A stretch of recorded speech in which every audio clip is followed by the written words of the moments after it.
Have you ever been tempted to spend money on Facebook adverts, on Google adverts? The promised land of an advert that brings in customers and builds your business whilst you sleep. Is it even possible? Countless adverts pop up in your timeline offering you these services. Pay us and we'll manage your adverts for you. Come on this course and we'll teach you the secrets of Facebook marketing. Is it time to go all in? Or is it time to run a marketing mini experiment? The extraordinary belongs to those that create it. Rebelling against business plans and debt, rebelling against what society expects of us to build cool businesses, make money, have fun, and do good. Let's create something extraordinary together. Welcome to The Rebel Entrepreneur.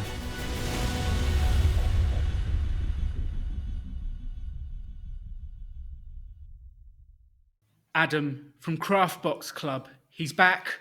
Welcome back to the show. How are you today? What's going on? How's life? Hello, it's good to be back again. Yeah, things are good, thank you. I guess, similar in a way. Still kind of stuck in the house a little bit with lockdown, but we're coming out of that a little bit. Business is good, but I guess we're gonna get into that a little bit more.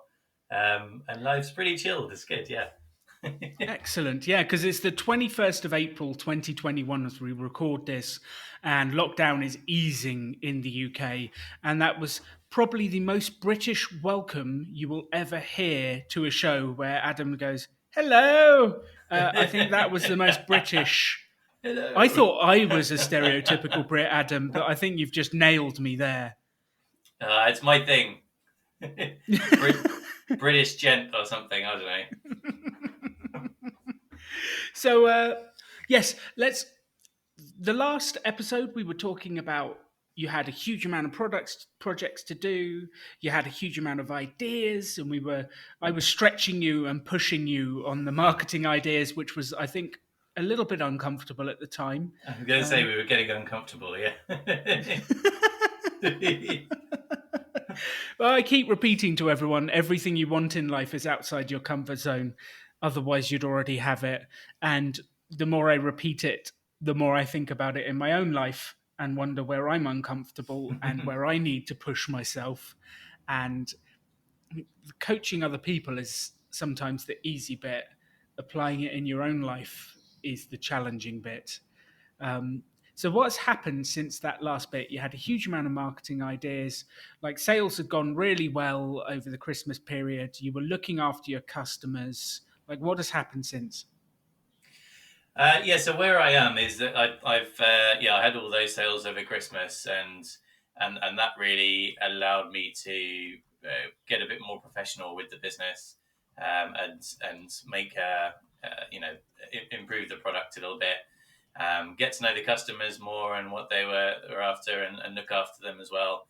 So I feel like I've built a nice following of people. People are happy with what I'm doing, and yeah, I guess what I'm looking to do now is to grow that a little bit more. What's happened, as I say, we're coming out of lockdown a little bit, and in the last couple of weeks, there's been a bit of a noticeable drop off in sales. And that may be it may be to do with that. It might be something else. You never really know. So that's where I am at the moment. Well, you're coming out of lockdown. There's actually been 2 sunny days in England, which what happens when the sun comes out in England. Everyone goes outside immediately. And it's the springtime, so there's a change of season. Like, people are not going to be thinking about crafting inside as much. They're going to be thinking, how do I get outside? And I guess that would be my guess as to what is happening and why sales have slowed. But let's put some numbers on this. What kind of sales were you averaging a week, and what has that changed to? So it was about, let's say, about 10 sales a week, and that's gone down to 5. Okay. Which, like, I know that's a 50% drop, but like, that's not horrific. You're still selling 5 a week of the subscriptions. Is it subscriptions or is it single packs? So that's a mix. So it's everything from 6 months to the individuals, and the mix hasn't really changed. Okay, cool. So the mix hasn't changed. I'm assuming the customer profile hasn't changed. We've just got less, Yes, just less of them. which does happen sometimes in business. You go through periods where something outside your control changes. I guess step one is diagnosing what has changed, or we just ignore what's changed and go, let's get out there as much as we can and do what we can to build it. I do think a level of analytics is good. Sometimes, though, you just uncover answers that you can't do anything about, such as sunshine or lockdown ending, or maybe Google changed your position somewhere, or there's stuff that you can't really do anything about. So actually analyzing it and looking at it doesn't really help us. And I spend a long time at Rebel Business School talking about focusing on your sphere of influence. The psychologists would call this your locus of control. Most people spend their time thinking about things they can't control, such as lockdown. Like, nothing we can do about that. That is what it is, not in our control. Google changing your position, the council changing something. One of the classic examples for us was the government changed the law around how much housing associations could charge rent for customers. And they forced housing associations to reduce their rent by 1% a year for 4 years. And that has nothing to do with us. Government decided, the housing associations do it. They were our biggest customer at the time, Adam. And several of the housing associations worked out that that left them with a £10 million deficit in their budget over the years. And guess what they first cut? Yeah, not so great. Training for Not good residents news for you. disappeared. Yeah. No, we were the ones that got cut. We lost a huge amount of business overnight, and it was painful.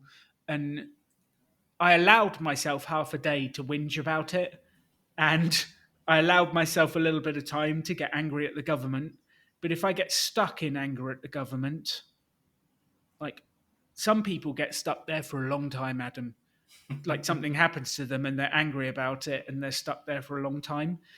What I did was allow myself like half a day to get over it and then roll my sleeves up and go, what are we going to do about this? Who else can we sell to? Where else can we go? And focus on getting out there. So give me your best guess at what's happened, and then let's focus on what we can do.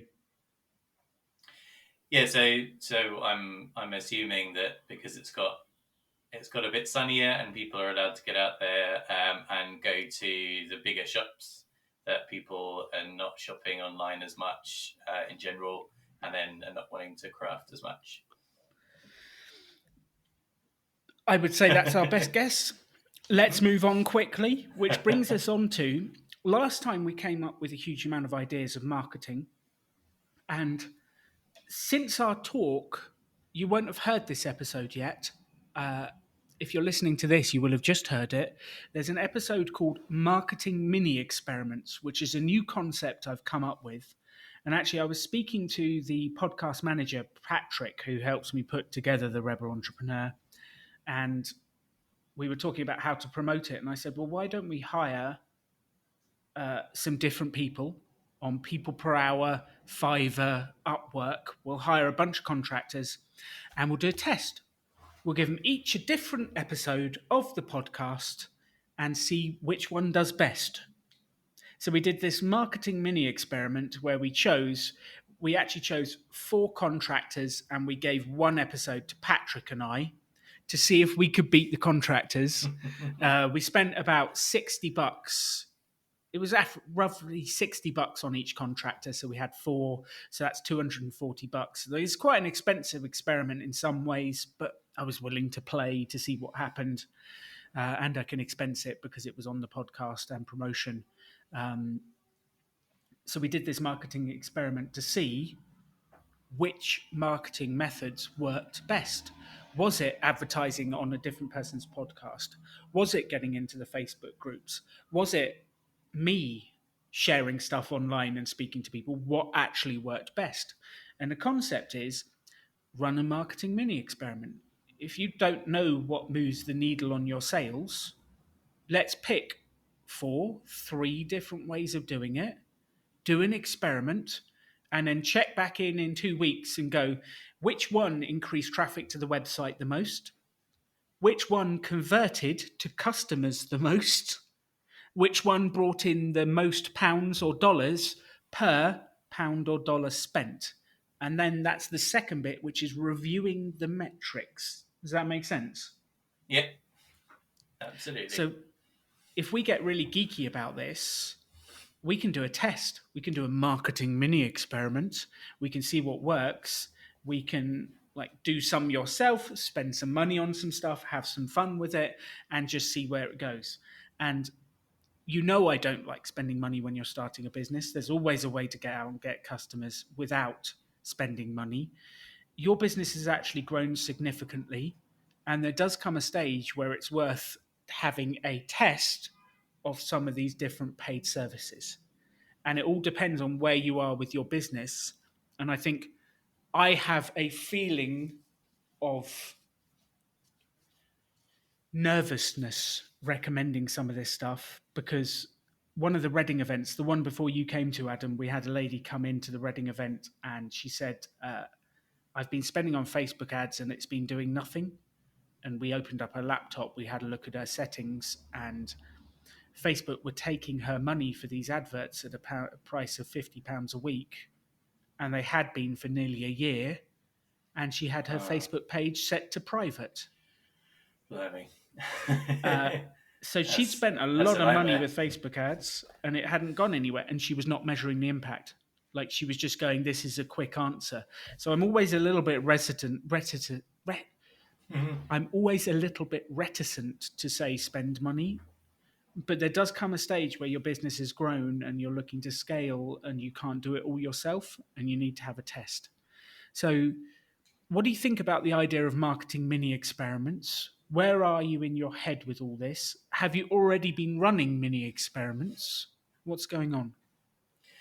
Yeah, I love the idea of mini experiments for doing this, and also I love the idea of collecting some data so I really know what's going on. I'm definitely with you there.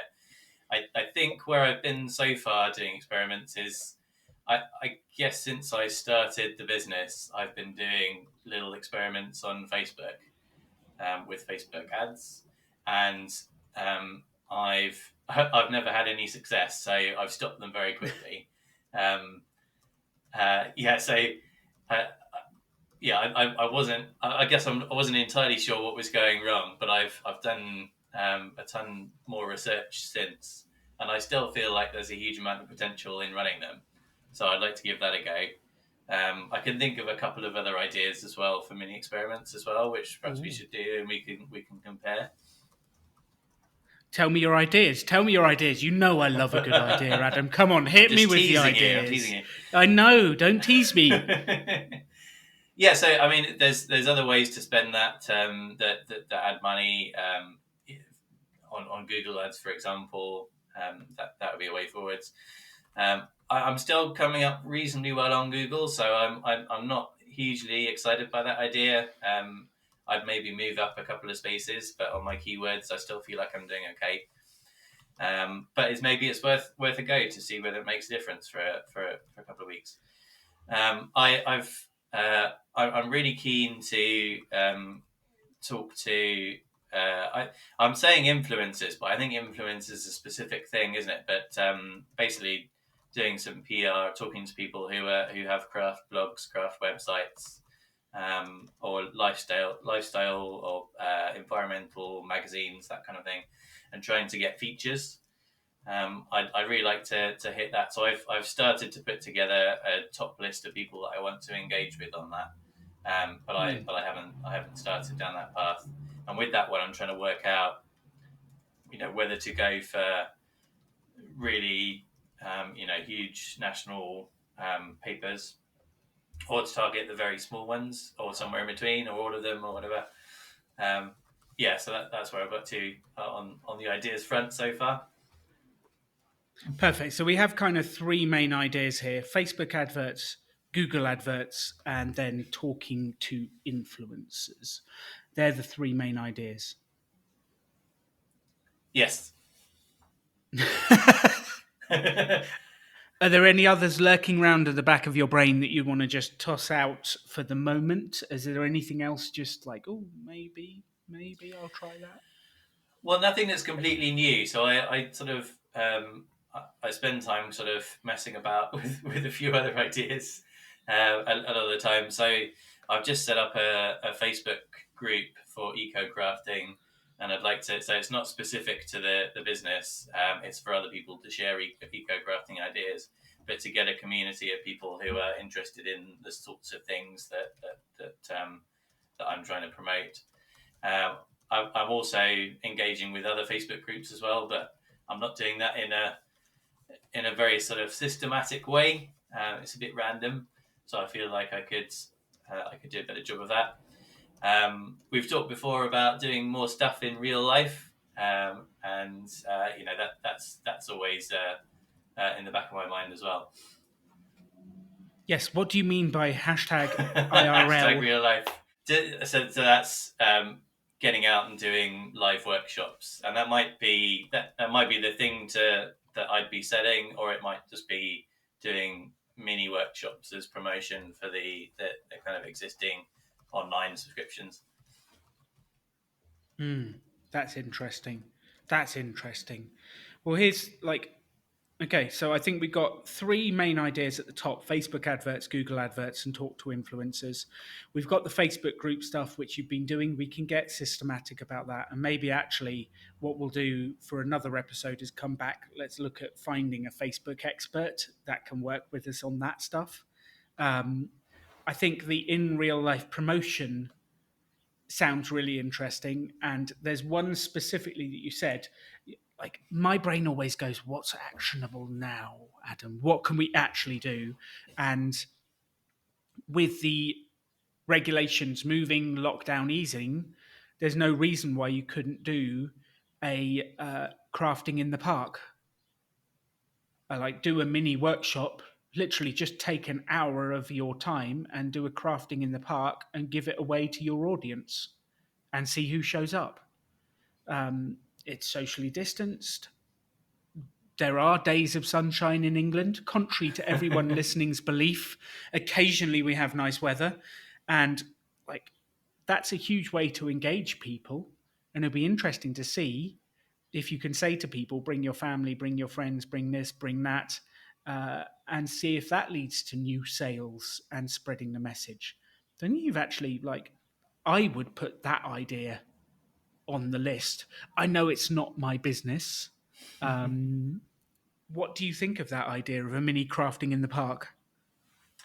So what I'm keen to get out to people. I worry if it was if it was my own event, I'd need to promote to get people to the middle of the park to go and engage and do that.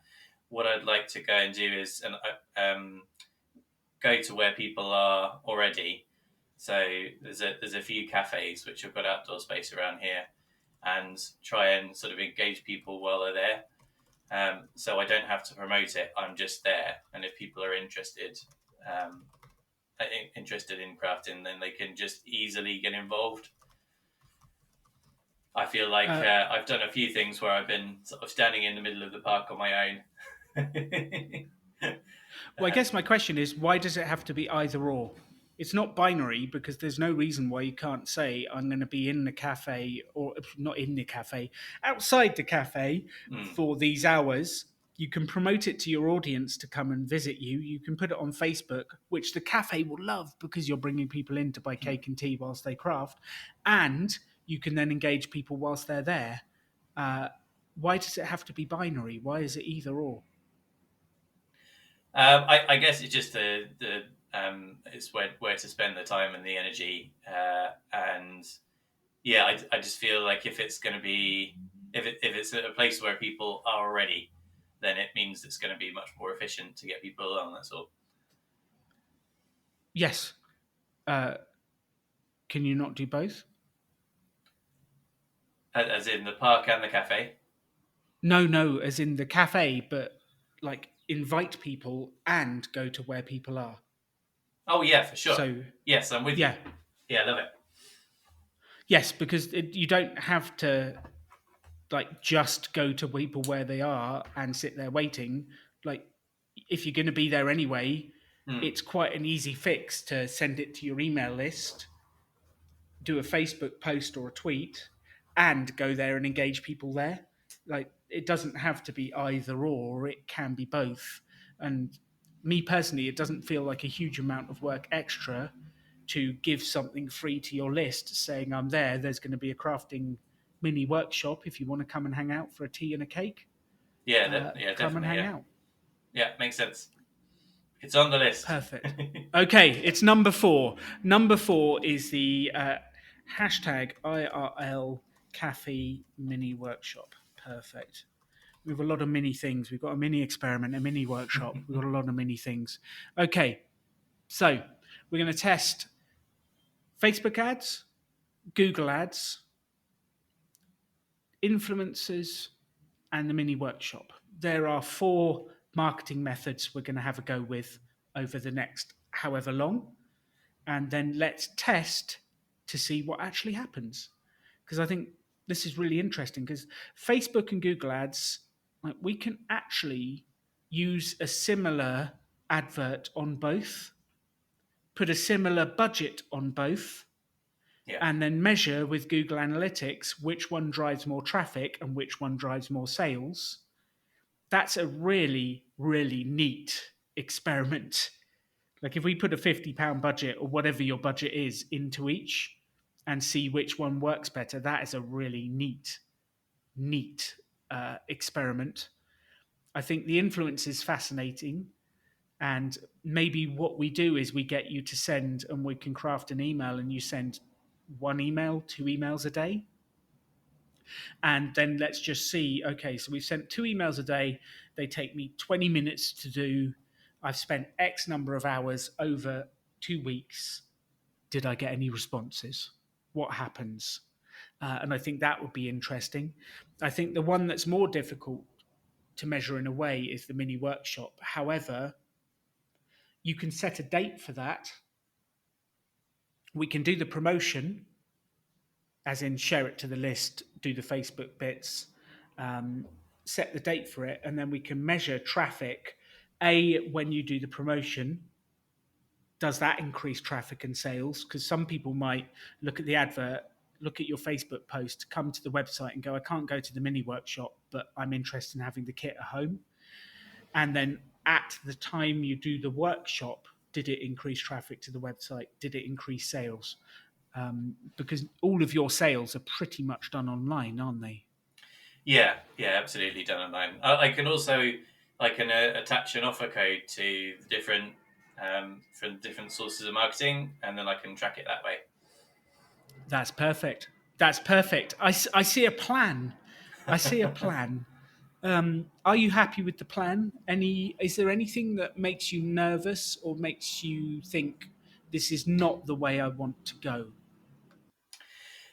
Well, so all of them have got different kind of pros and cons. So the Google and the Facebook stuff, I love it because it gives you all this data. It's quite sustainable once it's going, and scalable as well. So once you're getting results, you should be able to see consistent results. I guess with the other things, they could be a little bit lumpier, but then the the advantage of that is you're not kind of forking out or throwing loads of money into the machine and you might not get anything back. I think if if you're putting effort out, you're just losing the effort. And then also you're likely to learn something from a workshop or talking to someone who's interested in crafts and things like that. You're likely to get some good feedback from that. Yes, you can even take along your iPad or your whatever it is and go, did you enjoy the mini workshop? Like you can have these kits delivered to home. Would you like to sign up now? Oh yeah. There is a chance that it will lead to sales right there and then. The dream with Facebook and Google Ads, which definitely I have met people that have reached this dream, it is possible. The dream is you get the Facebook ads to work in a way that you're spending £10 on adverts, and that creates X number of sales, which creates £50 of profit. And you start to know those numbers and metrics, and then you can just scale the amount you're spending on adverts, which scales the profit, and it increases your business exponentially. That's the dream. The challenge is continually running the experiments to see which advert works. Because let's be honest, the first 5 adverts you run, we're probably going to miss the target. We're going to waste some money learning. Well, there we go. There's an oxymoron in my own sentence, isn't there? Because we haven't wasted the money, we're learning, but it does feel like that when you first do it. I've wasted lots of money on Google adverts and Facebook adverts, and like it's so easy to drop 1,000 on it and not get anywhere. And that's the danger, the downside of this. So, yeah, let's come up with a plan. Which one would you like to focus on first? Do you want should we focus on Facebook ads and Google ads first? How can I most help you turn this into a mini experiment, Adam? Where's the best focus of our time right now on these 4? So I think I'm pretty geared up and ready to go. I've recently been looking into Facebook ads quite a lot, and I've also got an idea to do that fairly soon because it's Earth Day in a couple of, I think it's tomorrow, but it's sort of Wow. Earth Day and lots of events going on around Earth Day. So I'd like to have an offer on Facebook that's to do with Earth Day, and so doing that fairly soon would be quite good. I feel like Google's very easy, although I don't really know anything about that. So that's kind of it's less exciting, I guess, to me than the Facebook thing. I'm really keen to do the cafe workshop thing and get in touch with the cafe again, because they're kind of warm to this idea. But I think it's probably something that when you're promoting events, it probably needs a bit of time. So it might be something that I can start now and start letting people know that's going to happen, and then do that in a month or so. And then with the influencers and getting press and all, like I say, I'm putting together a list. So maybe that's something that I can start putting the list together, and then move, make some more moves on that once that list's together later on. How does that sound? Why are you waiting till the end of the list to start mailing it? Yeah, good question. No reason. I mean, what I would suggest is, why don't you each day add 2 people to the list and mail them that day? And kind of like do that for a couple of weeks. And then by the time you've done that, you've got a decent list and you can go back round to the start by the end of the 2 weeks. I mean, I think this is what I used to do, Adam, was I would like lock myself like a hermit and do all the research in one go. And it was never that comfortable or that enjoyable. And I'm waiting to do the marketing. My new view is, why not just build it as you go and start doing it as you go, rather than waiting for it to be perfect at the end and I've got this perfect list of people. Like, let's just add 2 a day, email 2 a day, and then as it builds up, by the end of the month, you'll have 60 people on your list that you've emailed. And then you can start to go round again, see what you've got out of it, see where it goes. How does that sound? Yeah, that sounds good. I'm just thinking of some of another idea, which isn't outreach, but it's I feel like I really need to be paying attention to my existing mailing list, and I've had that. I began to work on that a couple of weeks ago, and I think I need to follow through on it. So, for example, I get lots of customers who go, "Look, I've got a few boxes stacked up at the moment, so I'm cancelling the subscription. But I'd really like to get back into it in a couple of months." And I feel like that's something that I really need to get on top of, because that just seems such a Yes. simple thing to keep reminding people that I'm still there, and that there are new things available for them to do. Which we did have the idea a while ago on one of the other episodes of the sort of craft box parties. Like everyone gets together and does the craft box on a certain day. And it feels like so what happens in general life is people get busy with whatever's an emergency. Like the kids are screaming, the television show is on at a certain night and they must watch Love Island or whatever it is on that night.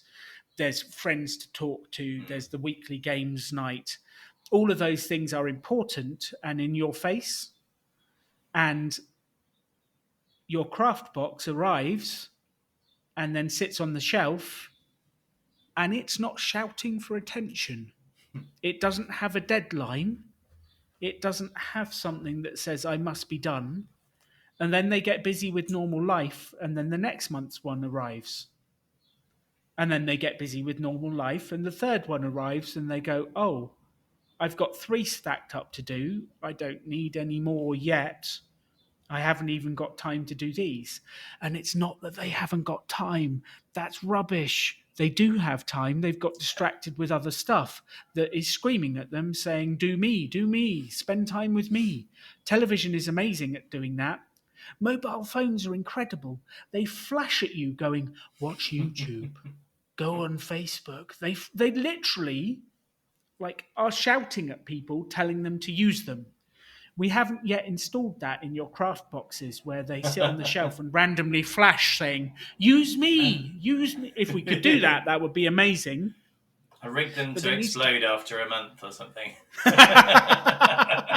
I love that. That's Mission Impossible style. Yeah, exactly. Yeah, this craft box stuff will self-destruct after 15 days if you do not use it, and you will lose your bookcase in the motion. But does that make sense? Like, there's no trigger. Like, what? How do we get them? What's the trigger? How do we get you to pop up on their phone saying like, now's the time to use it? How do we get you to pop up? I know you pop up on their newsfeed in Facebook. Like, you're very good at getting that out there. How do we make sure there is a trigger for people to use it? Because it's so easy for it to go on the shelf and then sit there. And the reason I know this is because my wife brought me an Indian cooking thing that was the same thing. I get a box every month with a recipe and spices. And we got to 3 stacked up in the cupboard. And I was like, I love the idea, but we're just not doing it. Let's cancel it. And we never actually used them, Adam. They just sat there, and it's a real shame. Yeah, for sure. Yeah, it's a common thing with subscriptions, I think. Part of built into what I've tried to do with Craftbox Club is to make sure that these things can be done reasonably easily, so they're not huge long projects and they're quite easy to dive in. But I like the crafting together idea. I think whenever I've dipped my toe into that, it's quite hard to organize because I've got a decent amount of customers, but not enough so that if I went, let's do Saturday, I'd get a good group. I feel just from dipping my toe in. But what I think I could do is start to offer some incentives for doing it. So have reminders and incentives. So you have sort of points for the club. And I'm thinking like a certain number of points enters you into a prize draw or something like that. That sounds fun. So one of the points would be, if you did it, if you shared it, if you tagged somebody, you get more points. I love that. There's actually pieces of software that will give you the points to enter a competition if you do certain actions. So there's one called Gleam.io. I know there's other competition software out there, but they will allow you to specifically say, if someone shares it on Facebook with this hashtag, give them 5 entries. Oh, cool. If someone does this, like they share it on YouTube, they Instagram it with the hashtag X, then they get 5 entries. And whatever it is, that's a way to incentivize people to do it, and they get so many entries, and there's a free whatever at the end, or there's a subscription or the competition that does it. There is a piece of software that will allow you to do that. You're absolutely right. People need it's not the incentive, they just need they love doing this. It's just getting them to start. They actually enjoy it, they actually want to do it. It's just like, give them the reason to start now. And I think one of the most powerful sales tools out there is what's called a time-bound offer. So if you buy it this month, you get it for X, like £10, whereas normally it's £20. And you've given people a reason to buy this month and to buy now. Otherwise, they don't buy. They're just like, well, I can buy it at that price anytime. Why would I bother? So if we can use time-bound incentives to get people excited, like you're going, it's Earth Day today, Earth Day tomorrow, and this week is whatever it is, Earth Month. If you do this within Earth Month, you get this, and here's the ideas, but it's this month. And for those of you, you can email your customers, those of you with boxes on the sidelines, here's a thought, get it out, it's Earth Month, we're doing this, it'll be fun, it'll enter you into this, it'll help promote sustainability around the world, and give them reasons to do it right now, because there are so many other things that are giving them reasons to do it right now that a box on the shelf will fall down the list. Yeah, for sure. All right. There's something else for the list. I like those things, though.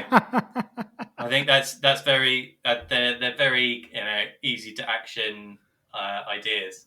I think I've been very distracted by the Facebook advertising, and I've spent hours just trying to make sure that when I spend that advertising budget, it's not being thrown away.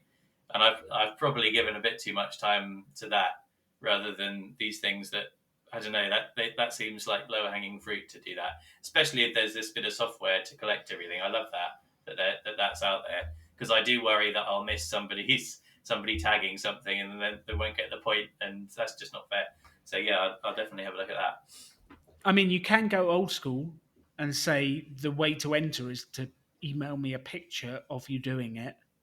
Like, just email me a picture, and then you've got a list of email addresses that have done the competition. That's old school. You can use software, which makes it a lot easier. I would just have a look at the software and see what you think. There are plenty of different versions out there that allow you to run this stuff and promote your business at the same time. And I think these are your fans. They've already bought. So you're right, low-hanging fruit. These are the fans. These are the people that love you. Let's re-engage them. Let's get them using the boxes. Let's get them sharing what they've created. Maybe one of the incentives, Adam, is you do a featured piece of craft from your audience where, like, they send you a set of photos and you pick one each month, and they're your featured crafter of the month that you share on your Facebook, that you put out there, that you share in groups going, look at this amazing stuff this person has created. Maybe there's becoming your biggest champion of your own fans and your own customers and championing what they're doing. But anyway, you and I could come up with ideas of how to promote forever. I feel like we've got 4 outreach ideas and 1 existing customer idea. And actually, it's very important to have a balance. Very important to have a balance. You must never forget your existing customers. They are the most important thing. They bring in the money. And we must never forget to continually put energy into new customers, bringing them in and changing it. Because there will always be a number of customers that change and move. That's natural in life. And you will need a fresh supply of customers who come in. That's also natural in life. And these things happen. So run me through the Facebook adverts and what you're planning. And then I suggest the next step is let's come up with a plan. And then we'll check back in a couple of weeks and see what actually happens. What do you think? Yeah, super. Super. That sounds great. Super. It's all right. I haven't spoken to any real people for a year now. I've forgotten how to use language. I love the fact Classify me as a real person. Thank you. Well, only just. I feel like I spend so much time messaging that they're like I'm sure I say super on messaging all the time. So now I feel like that's what I should do when I speak to people. That's how it works. Facebook advertising. Yeah, my idea is to have this Earth Day offer, and I've Yep. come up with a few bits of pictures and videos to go into Cool. that. One of the videos is I think we talked about in the first episode, having a video on the website to engage people to showcase the crafts and the videos at the same time. So it shows me Yes. making various things. So I've got that in there, and then there's a few other ideas for images that I can use as well. So I've got that Earth Day offer to promote on Facebook. So I think one of the things that we've learned doing Facebook adverts for the Rebel Business School to get people along to the course is a successful advert has a very specific offer for a very specific audience. The more generic and general you are, the more difficult it is, because you go, well, okay, I could sell craft boxes to anyone. And then you spend a whole host of money sending out your advert to everyone for a general offer. And most of that money will be wasted. If you get specific and you're very much like, okay, so this exact, like, I know they're into craft because they follow this page, because they are this type of person, because they are that, very specific. We know they love craft. We know they love this, or whatever it is. And I've got this very specific offer. If you love craft, you're into this, then this is my offer for you. That's highly targeted. It'll be more efficient with your Facebook spend and more likely to convert.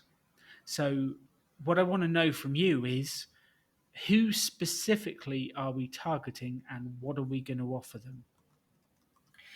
So the very kind of generic targeting terms that so I'm basing it on age. Let me just stop it there because you've gone very generic targeting. That scares me. That's like unspecific. To begin with. So you're going to get more specific. There's age and gender. Okay. And so that I've 95% of my customers are women who are 35 to 65. So I've gone in with that. Okay. And then also I think so. I've tried adverts in the past, which are based on people who like a certain page, and that's done reasonably well.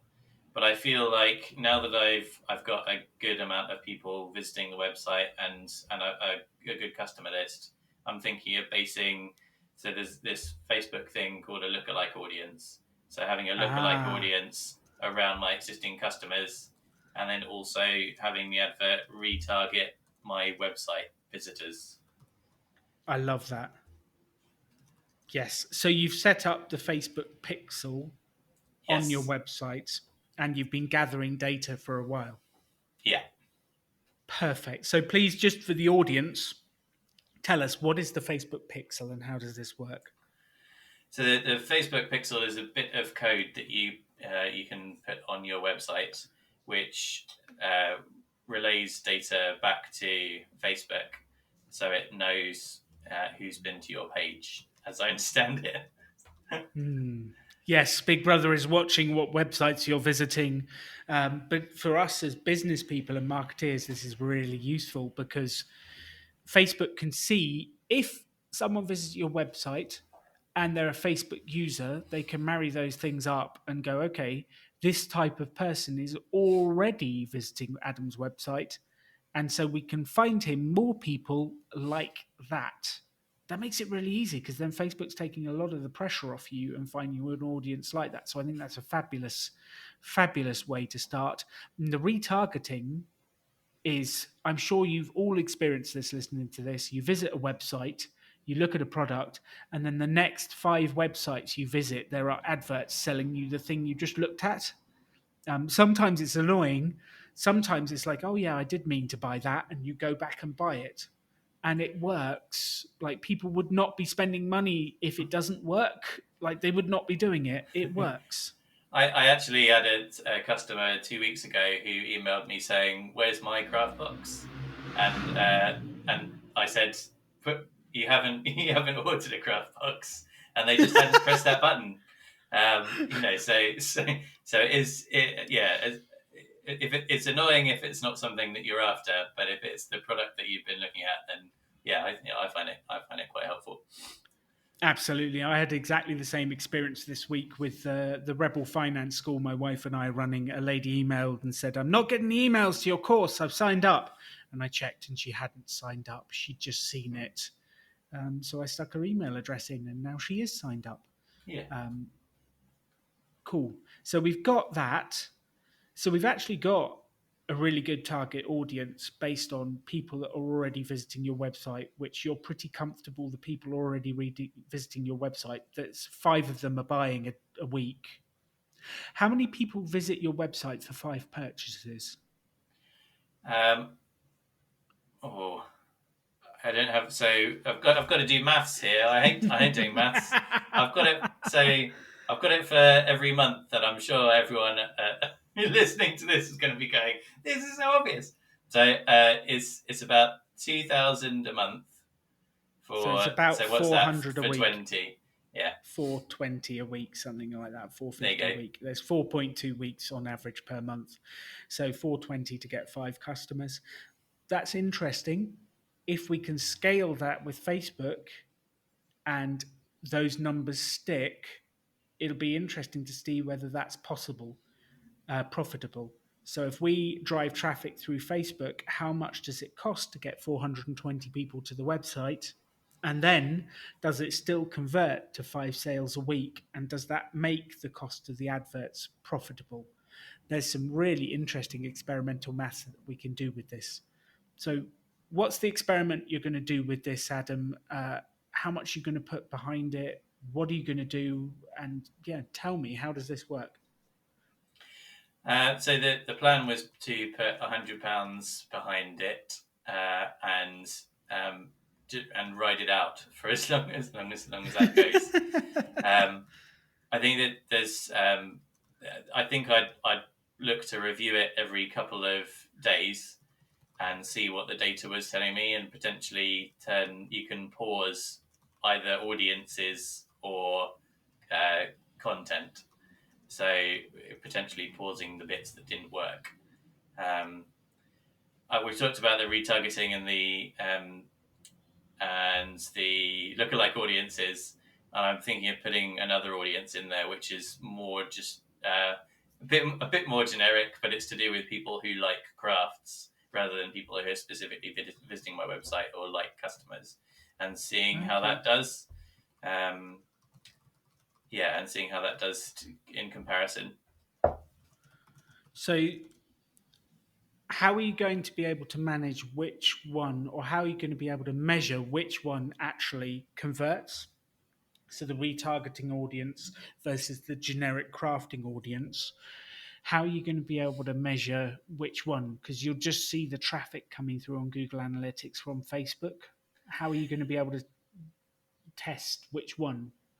So it's going to be a bit of a learning experience, but I think because I've got them as different ad sets, then those audiences are broken out into different ad sets. So I think you can use the Facebook Ad Manager to see which one's performing better. But it's the sort of thing that I've got to get into before I can see whether that's really true. But I think that's how it's set up.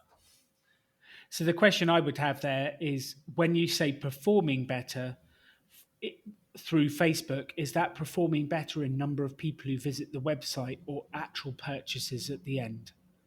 So Facebook says that it can tell via the Facebook pixel who's checked out. So it's set. I'm going to set it up to see to register only when somebody's checking out rather than for clicks. Yes, because clicks are for vanity, profit is for sanity.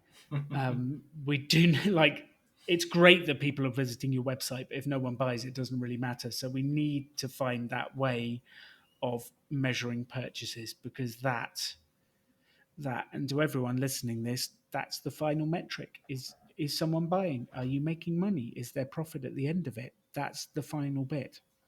One more question for you, Adam, on the Facebook adverts. What's your call to action and how is that built in?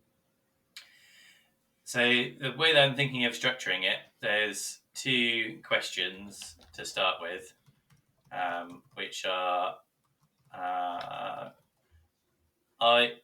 you looking for a new way? Oh, what is it? It's something. Yeah, there you go.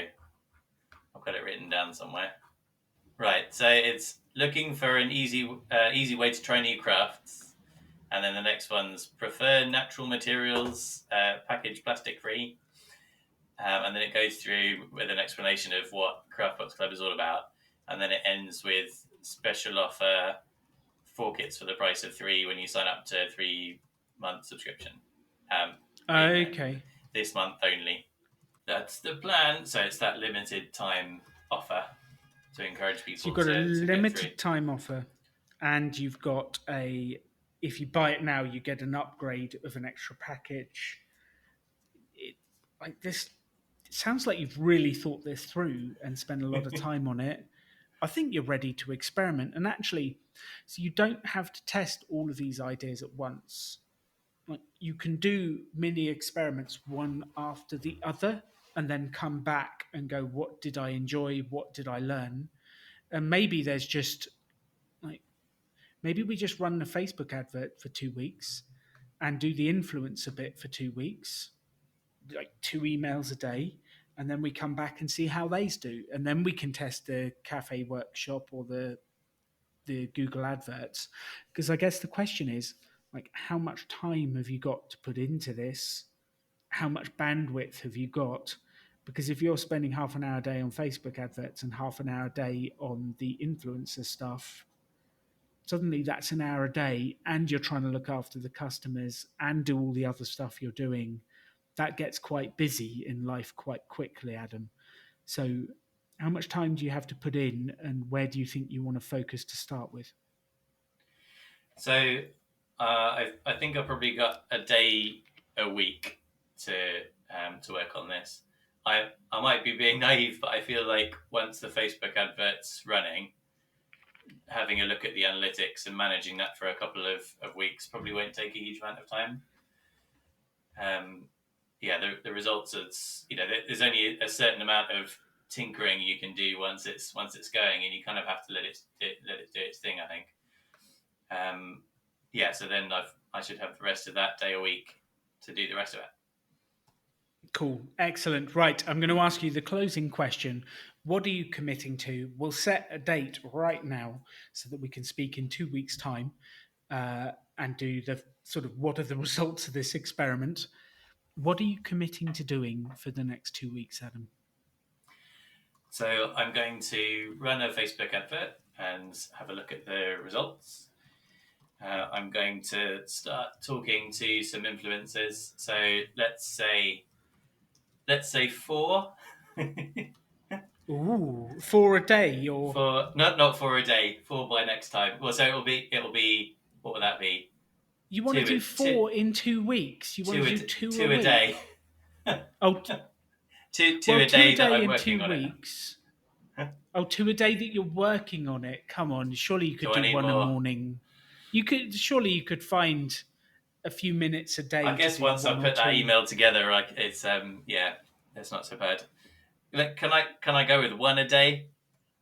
Yes, you can go with 1 a day. Absolutely. Thank you. It's for me. It's the regularness of doing it. So it's I'm getting into I'm doing it 1 a day and I'm building up. And on the podcast, I keep repeating extraordinary belongs to those that create it. Actually, it's the daily actions that create it. It's the mundane, boring daily actions. You want to build a huge business? Well, do one marketing thing a day. You want to get fit? And do the press ups every day. You want this, you want to get your finances in order, well, do the management every day. And it's the mundane daily activities that builds that incredible future. So, yeah, and I don't like one a day is perfect. That's great. Let's do that. I'd love you to just jot down like the one a day. Like after writing the email, the one a day takes me 10 minutes, 20 minutes, whatever it takes, because Yeah. it'll be really interesting to see at the end of the experiment how long did it take you to do the Facebook ad and manage it? How long have you spent influencing marketing and whatever the next action is you commit to? And then, like, what were the actual returns from your investment of time and energy? What was your return on energy? Great. So I'm committing to those two things, and then I also think that I really want to look into the mailing list stuff as well. So what am I committing to there? Well, let's send some emails out and get people involved in the points system. Maybe the commitment is research the software to see All what right. software I could use for the point system. Um, and like, how regularly do you mail your mailing list? Almost never. This is the thing. Okay. Well, This is why then I think what I would I love need you to to. do is send one email out. So it doesn't even have to be about the point system. Just engage with them. Send them an email out. It's Earth Day. Have you used this kit? Like some ideas. Just like send an email out to engage that existing audience. So I think if you commit to research the software for the point stuff, like you don't need to launch that as well at this time. Just like Okay, get to grips with it, get your head around it, and send one email to the mailing list before we next speak. How does that sound? that sounds great. Perfect. Perfect. We have a list and a plan. And if you're listening to this, that's what you need to do is make this clear and defined. Because when Adam said, what shall I do? Shall I do the points thing? If he writes points thing on his list, what's the chance of it happening? He's going to look at it in a few days' time and go, oh, God, I've committed to Alan to doing a points thing. What even is that? Where do I start? What's the next action? Whereas if you've clearly defined it with research the competition software, and I gave you one of them, Gleam. There's lots out there, but research a couple of those. That's an easy Google thing to do. It's a discrete activity, and send one email to the marketing list.